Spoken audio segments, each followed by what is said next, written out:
지옥의 문.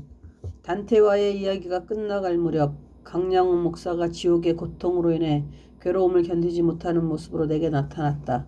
나는 그를 본 적도 없고 만난 적도 없었으나 금방 알아볼 수 있었다. 기이하게도 지옥에서 만난 그는 평양 사투리가 아닌 표준어로 말을 했다. 제가 안내하겠소. 그는 나의 대답도 기다리지도 않고 앞서가면서 나를 안내하기 시작했다. 마치 자기가 잘 아는 길로 가는 것처럼 안내했다. 그는 자기가 지옥의 모든 층을 다 보지는 못했으나 이번에 나로 인해 보게 되었다고 언짢은 소리로 투덜거리며 말했다. 그의 말을 들으며 나는 감사를 모르는 것이 바로 지옥의 본질이구나 하고 생각했다. 그의 얼굴을 보니 웃어본 적이 전혀 없는 우거지상이었고 위암 말기 환자처럼 거무죽죽하고 바짝 말라 있었다. 그의 목소리는 살아있는 사람의 목소리가 전혀 아니었다. 분명히 그것은 로봇가 내는 목소리처럼 들렸다. 온 세상에 저럴 수가 있나. 지옥에 있는 사람들은 다 저렇게 사람의 냄새도 안 나나. 나는 혼자서 중얼거렸다. 내가 지옥문에 들어가기 직전에 갑자기 아름다운 음악이 들려왔다. 음악의 문외한인 나는 잘 분간할 수는 없었지만 쇼팽의 음악같이 얼마나 아름다운지 깜짝 놀랐다. 아니 세상에 지옥에 이런 아름다운 음악이 있다니. 그러자 강량훈 목사가 내게 이렇게 설명해 주었다. 그 음악은 지옥에 들어가는 자들에게 마지막으로 들려주시는 하나님의 은혜라네. 나는 그때 정말 놀랐다. 버림받은 지옥의 사람들에게도 하나님께서 사랑을 주시다니. 마치 평양에서 미국의 로린 마젤이 지휘한 뉴욕 필하모닉 오케스트라의 음악 소리처럼 충격적으로 들려왔다. 지옥을 바라보니 전체가 불덩어리처럼 활활 타고 있었고 마치 쓰레기 더미처럼 연기가 나고 냄새가 지독한 시궁창 같은 곳이었다. 비슷한 곳으로는 옛날 난지도가 흙으로 덮여지기 전의 모습처럼 보였다. 먼저 그는 지옥문에 걸려있는 표지판을 가리키며 설명해 주었다. 이리로 들어오는 자는 다 저주를 받은 자여라. 모든 소망을 버려라. 죽을 수도 없는 곳이다. 다만 너희가 할 수 있는 것은 이 어두움 속에서 이를 갈며 슬피 우는 것뿐이다. 이렇게 할 걸 저렇게 할 걸 하면서 후회하고 모든 기회를 잃은 것을 원망하는 일이다.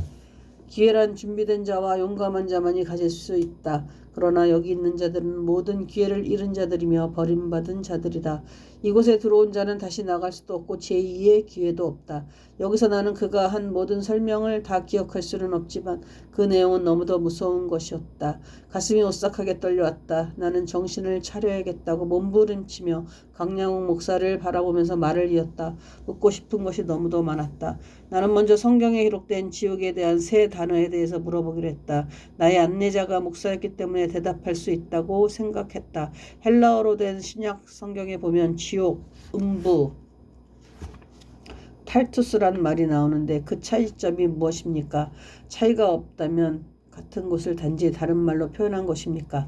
강량훈 목사는 내가 헬라어 성경을 가지고 질문하자 약간 당황한 것처럼 보였다. 그 자신이 헬라어의 문외한이었기 때문이었다. 그러나 그는 자신이 들은 대로 내게 대답했다. 음부란 말은 죽은 자들이 무의식 상태로 머무는 장소로서 부활을 기다리는 장소이고 탈투스는 범죄한 천사들이 고통당하며 심판을 받는 곳으로 지옥과 동의어라고 했다. 끝으로 지옥은 구약에서는 흰놈의 아들의 골짜기라고 묘사된 곳으로 예루살렘 서남쪽에 있는 쓰레기 버리는 장소인데 예수님께서 그것을 알기 쉽게 하려고 형벌의 장소로 은유적으로 표현하셨다고 답변했다. 나는 그의 박식함에 놀랐다. 나는 칼라일 버나드 박사가 쓴 지옥은 없다란 책을 읽은 적이 있는데 나 자신이 지옥을 직접 보고 난 후에는 그의 이론이 얼마나 오만하고 합리주의적 추리인지를 느끼지 않을 수 없었다. 그래서 나는 지옥에 대해 좀 더 많은 것을 보고 싶고 알고 싶었다. 사실 지옥을 반대하는 이유 가운데는 하나님의 보편적 사랑에 근거한 합리주의적 논증이 가장 많다. 특히 신학자들 사이에 많이 있다. 그러나 그것은 하나님의 사랑의 본질을 바로 깨닫지 못한 인본주의적 결론일 뿐이다. 사실 지옥과 천국이 없다면 하나님의 공의는 죽은 이론일 뿐이기 때문이다. 그래서 나는 강 목사에게 지옥에서의 생활에 대해 물어보았다. 좀 더 자세히 알았다가 지옥을 부인하는 다른 사람들에게 지옥이 어떤 곳인지 구체적인 사실을 전하고 싶었기 때문이었다. 지옥에는 몇 가지 특징이 있다고 그는 대답했다. 첫째로 지옥에는 물이 없다고 한다. 마치 광야와 사막 가운데 있는 것처럼 견딜 수 없이 갈증을 느끼게 된단다. 그 말을 들으면서 나는 세상에서 쾌락을 누렸던 자들에 대한 하나님의 심판의 방법에 대해 다시 한번 놀라지 않을 수 없었다. 영적 갈증을 육체적 쾌락으로 대신했던 자들에게 참 갈증이 무엇인지를 지옥에서 깨닫게 해주기 때문이다. 둘째는 강이나 호수가 없을 뿐 아니라 나무나 풀까지도 볼 수 없다고 한다. 마치 지금 새로 생기는 사막처럼 나무의 그루터기만 남아있다는 것이다. 이처럼 물은 없으나 유독물질이 차고도 넘친다고 한다. 원자력 발전소에서 새어나온 독극물과 산업 폐기물에서 나온 마실 수 없는 물이 지옥에는 가득 넘쳐나고 있다는 것이다. 셋째로 지옥의 사람들은 손을 굽힐 수 없어 무엇이 있어도 전혀 먹을 수 없다고 한다. 욕심이 많은 그들이 자기 배를 채우려고 아무리 몸부림쳐도 헛수고였다. 그래서 사람들마다 뼈만 앙상하게 말라있다고 한다. 그 말을 들으면서 내가 한마디 했다. 아니 서로 먹여주면 되잖아요. 그런 사람들이라면 지옥에 오지도 않지요. 하고 강영욱 목사는 표정도 없이 대답했다. 넷째로 지옥에서는 각자가 자기 나라 말로 이야기하는데 같은 민족이라도 언어가 통하지 않는 장벽이 가장 그들을 괴롭힌다. 바벨탑 사건 때 언어가 혼잡해진 것이 지옥에서는 계속되고 있다는 것이다. 오순절 때 언어의 통일이 이것에서는 일어나지 않았다. 심지어 같은 말을 사용하는 사람들 간에도 통하지 않는다는 것이다. 오라고 하면 가고 가라고 하면 오는 것이 가장 고통스럽고 그 갑갑함은 죽고 싶을 정도라고 한다. 벙어리만큼도 알아듣지 못한다고 한다. 차라리 손짓이라도 하면 좋을 텐데 자꾸 말은 하고 싶고 그러나 통하지 않아 그 고통이 심하단다.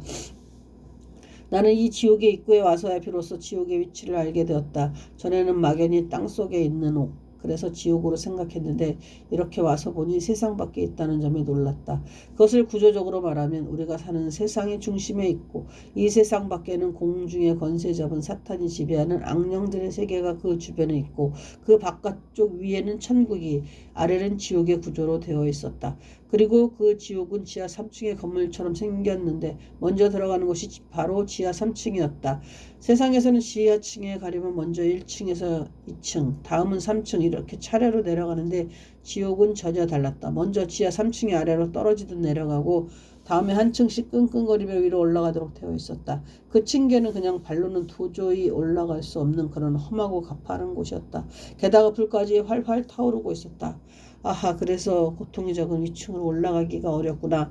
나도 모르게 웅얼거렸다. 강영욱 목사는 계속 설명을 했다. 지옥은 상층, 중층, 하층의 3층으로 나누어지는데 각 층마다 방이 동서남북에 4개로 나누어져 심판을 받고 있단다.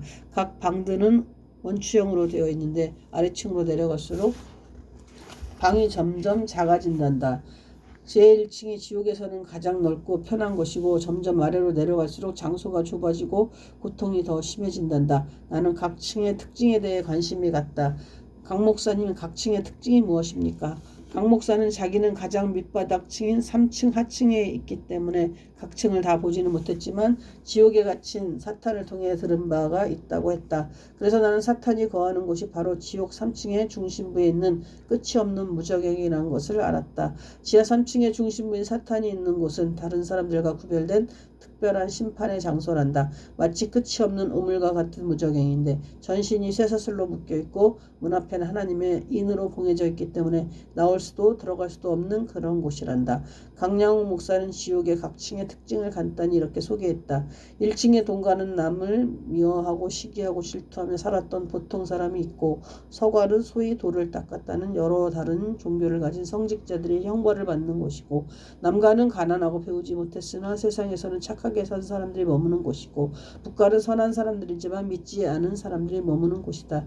지하 2층의 동관에는 불의한 통치자들을 도우며 뇌물을 받고 지위를 누렸던 자들이 있고 서관에는 부모에게 효도하지 않고 가족들을 돌보지 않은 자들이 모여있고 남관에는 음행하고 마약을 즐기던 자들이 있고 북관에는 거짓말하는 자와 사기꾼들이 있는 곳이란다.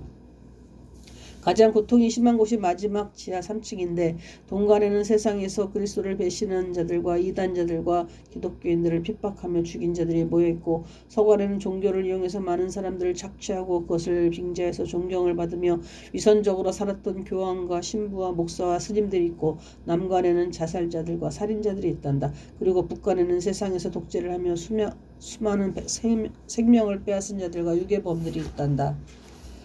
강량훈 목사는 이 밖에도 지옥에는 12개 깊은 구덩이가 있다고 했다. 그 구덩이의 이름은 다음과 같다. 첫째가 거짓말의 구덩이, 둘째는 미움의 구덩이, 셋째는 시기와 질투의 구덩이, 넷째는 불평과 원망의 구덩이, 다섯째는 무관심의 구덩이, 여섯째는 두려움의 구덩이, 일곱째는 분쟁의 구덩이, 여덟째는 노여움의 구덩이, 아홉째는 절망의 구덩이, 열째는 탐욕의 구덩이, 11번째는 음란의 구덩이, 마지막 12번째는 배신의 구덩이란다. 나는 이 구덩이의 내용을 알고 싶어 물었다. 그러면 12구덩이는 지옥의 12강과는 전혀 다른 곳인가요? 그러자 강량훈 목사는 고개를 저으며 말했다. 아닙니다. 지옥은 아파트처럼 전체가 하나이지만 서로 분리되어 있고 또 그 사이사이에는 여기저기 12구덩이가 있는데 그것은 인간이 세상에서 지은 12가지의 죄를 심판하는 일시적 장소지요.